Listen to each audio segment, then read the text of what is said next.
The Latin Mass played a big part in my conversion into the Catholic faith. It was through the Latin Mass that I came to understand Christ on the cross. And so I just wanted to share this wonderful liturgy with you today.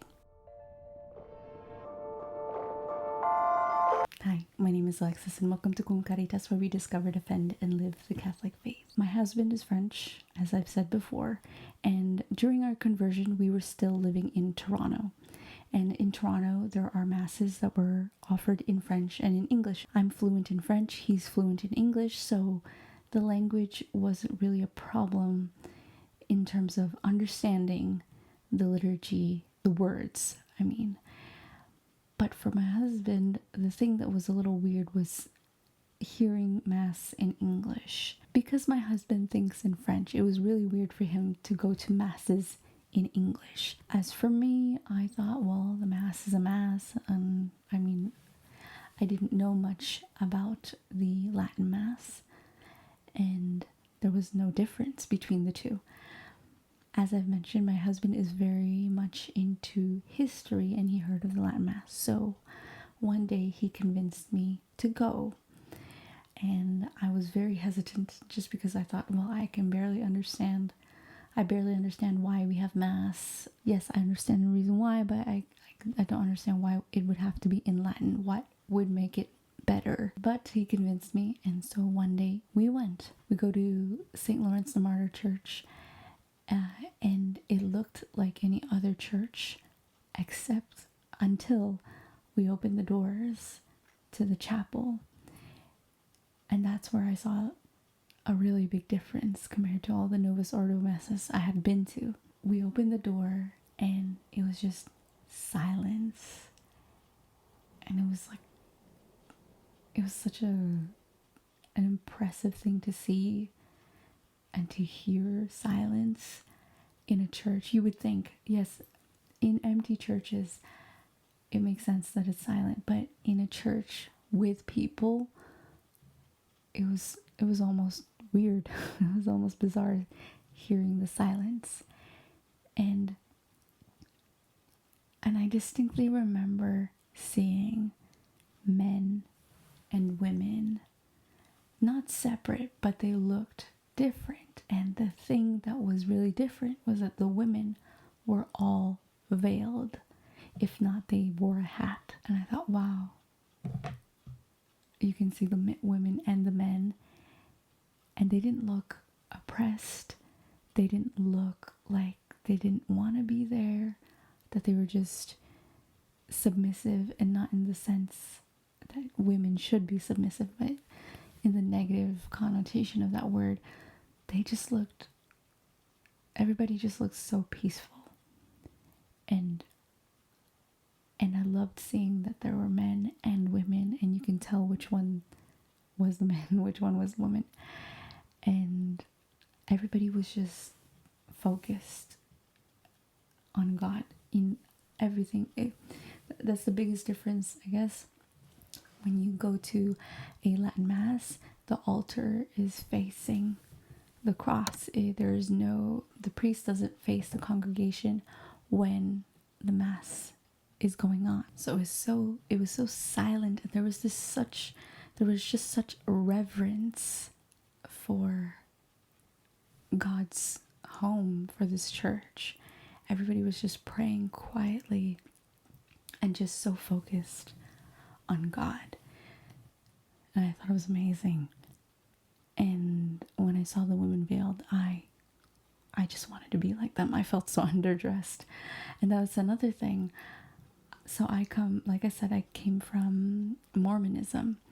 And in Mormonism, when you go to church, you wear your Sunday best. And Sunday best isn't something that I encountered all the time with Catholics, unfortunately. And so that was also really nice to see. My husband and I walk in, we grab a missal that we thought we were going to use, but we never used because we got lost. Eventually we just sat down and watched the Mass. I just remember thinking at that time, this is where we should be. This is what Mass is supposed to be like. I hadn't felt that Mass was supposed to be the way that I saw it.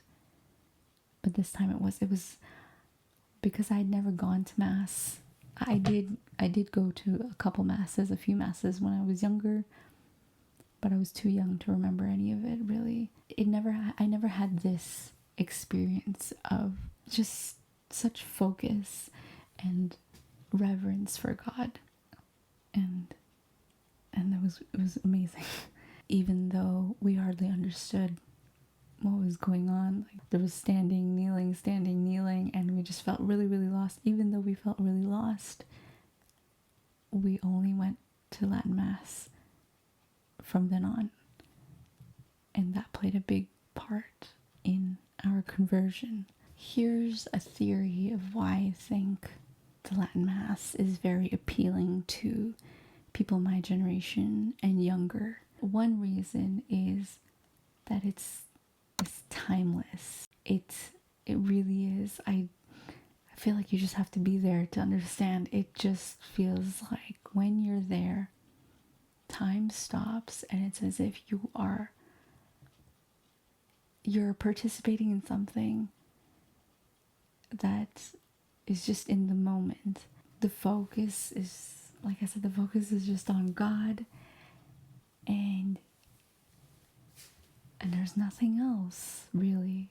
It's for everybody in any time, past, present, and future. Another reason why I think it's really popular with people my age and younger is that it's because it's something different from what the world has to offer. Unfortunately, the few times I went to a Novus Ordo Mass, there were a couple times that I felt that the service, that Mass, was almost like what I had encountered, not in Mormonism, but having gone to evangelical Pentecostal services. And it was almost weird to me for someone who was converting. It felt like the way they portray the Catholic Mass in movies is very different. Well, at least period films. And so I was waiting for this, the difference, but I had encountered almost Protestant-like masses. I remember one priest telling the congregation during his homily, like, everybody, let's get in the aisle and let's all hug each other. And I just thought it was really weird. The Latin Mass has something different from what the world has to offer. It's not trying to appeal to the younger generation, is what I mean, as well. It really is, like I said, timeless. It's for anybody and everybody. And it's offering something otherworldly. The world is so full of distractions and noise. And if you go to a Latin Mass, especially a low Mass, which is my favorite kind of Mass, this quiet, this silence is just what you need in order for you to hear God. And it's great. And just a note on children. Children notice that too. My son, he's almost 2. And he knows that when we go in there, you have to be quiet. That something special is going on at the front. And I think that is very important for the upbringing of our children, for them to understand that it is a place where God is, and we have to treat it that way. And the third thing, is it the third or fourth, I can't remember, is that you feel this connection from people in the past who have gone through this Mass. My grandparents had grown up on this Mass, even though they've gone to the Novus Ordo Mass after, but their parents went through it, then their parents went through it. All these saints went through this Mass. So I think that's one other special thing that, at least for me, so perhaps not for everybody, but I know for me, it's nice to know that you have this tradition that you share with others in the past that connect you to them. So what can you expect from a Latin Mass? Well, like I said, it's very quiet. especially in low mass. Most of the prayers are said quietly, especially the words of consecration that is said quietly, and the priest isn't even facing the congregation. Women are veiled. Here in France, it's not as common as it is in North America, surprisingly. It really depends here, but I always veil. I just feel naked without it. There's a lot of standing and a lot of kneeling and standing and kneeling. You'll get lost, but you'll get used to it. There's a lot of signs of the cross. That happens a lot, way more than in the Novus Ordo Mass. And one big thing that I thought that made sense when I was converting was kneeling to receive communion, to receive the Eucharist, the body, blood, and soul and divinity of Jesus Christ. You kneel to receive him. So you kneel, and therefore you get communion on the tongue. You don't have him, you don't get him in your hand. And that's one difference. Like I said, for the most part, the priest is turned away from the congregation, except in his homily and a few other parts during the Mass, but mainly facing the altar. There are also no altar girls, just altar boys. And this also made more sense to me when I was converting. I actually didn't know that there were altar girls until I saw some when I was converting, and I thought it was a little weird. I don't know, it just never settled with me. I thought it was always men and boys. It was their part. It was their role to do that, whereas women have a different role.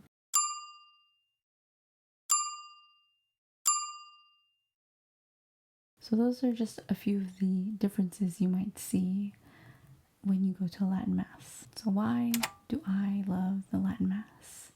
Other than the fact that it helped me come home. Like I said, in Toronto, they had the Latin Mass. But when we came back to France, it was the same.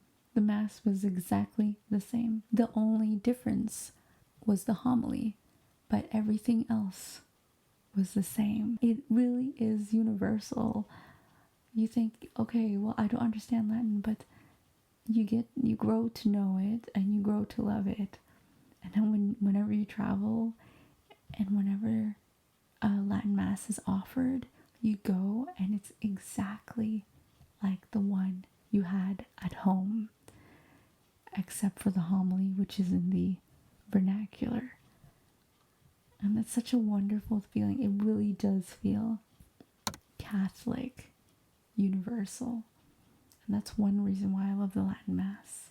You just always feel at home. I also love the reverence for the Eucharist. Like I said, I didn't understand Christ on the cross as much until I went to the Latin Mass repeatedly. And the reverence we have for the host, for the consecrated host, God, Jesus Christ, his body, blood, soul, and divinity, the way his body, blood, soul, and divinity is handled, it just made so much sense. It makes sense. If that is God, if that is Jesus, we need to handle him as carefully as possible, with as much reverence as possible. Another reason why I love the Latin Mass is because it's beautiful. I love me a good low Mass, but a solemn high Mass is just amazing. I was fortunate enough a couple of years ago to photograph a pontifical high Mass, and that was just wonderful. It was so beautiful. For once, I was able to look at the Mass from the outside, to just photograph, to focus on the people and to capture those moments. And it was just so beautiful. I remember going home and looking at the images and just almost bawling my eyes out because it was just so beautiful. Like it couldn't get any more beautiful. It was such an honor that I was able to do that. Yeah, I would love to photograph another pontifical high Mass, or any Latin Mass for that matter. But for now, babies. I also love the mystery of the Mass. There's still some parts that I don't know by heart, many parts. And now with my children, it's a little more difficult to pay attention all the time. So sometimes I feel lost and I come back to some things that I know. I love this photograph, this painting of the Mass where it has all these angels and all the choirs of angels and all the heavenly hosts attending Mass. And I always try to picture that while Mass is going on. If you would like to go to a Latin Mass, what are a few things you should know? Number one, first of all, don't be like me and my husband. Don't grab a missal unless you've already read a little bit about it. Even then, we did as well. We read a little bit about it, but nothing compares to you just sitting there and witnessing it for the first time. You won't understand everything unless you understand Latin completely. But even then, it's the first time you go to a Latin Mass. Don't get a missal. Don't do anything. Just sit and watch everybody. You don't have to stand. You don't have to kneel. Just sit in the back and watch. For Latin Mass and for any other Mass for that matter, dress the part. Dress as if you're going to see the King. And you are going to see the King, so you might as well dress like you are going to go see him. Do you have to veil? No, you don't have to veil. It's not obligatory anymore. But I say try.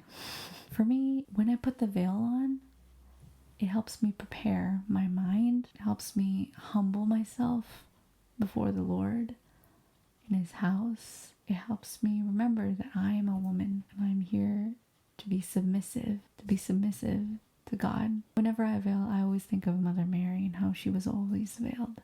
It's a wonderful tradition to keep going as women. I'll make a video about veiling, but just try it and see how you feel. If you don't, it's okay. If you want to learn more about Mass, I've put in the description below a link to a video by the FSSP, the Fraternity of St. Peter. They did a wonderful explanation of what goes on at each part of the Mass. There is also this wonderful documentary, Mass of the Ages, that came out a few months ago, and I believe their second one is coming out soon, and so go watch that. It's really beautiful. I cried. I think I watched it 3 times and I bawled all 3 times. So go watch that. More information about the Toronto Masses below. So tell me, have you been to a Latin Mass? Are you thinking of going? Is there something that you don't understand that's putting you off? Let me know in the comments. I would love to hear from you. Anyways, that's all I got for today. Thank you so much for joining me, and I'll see you next time. God bless.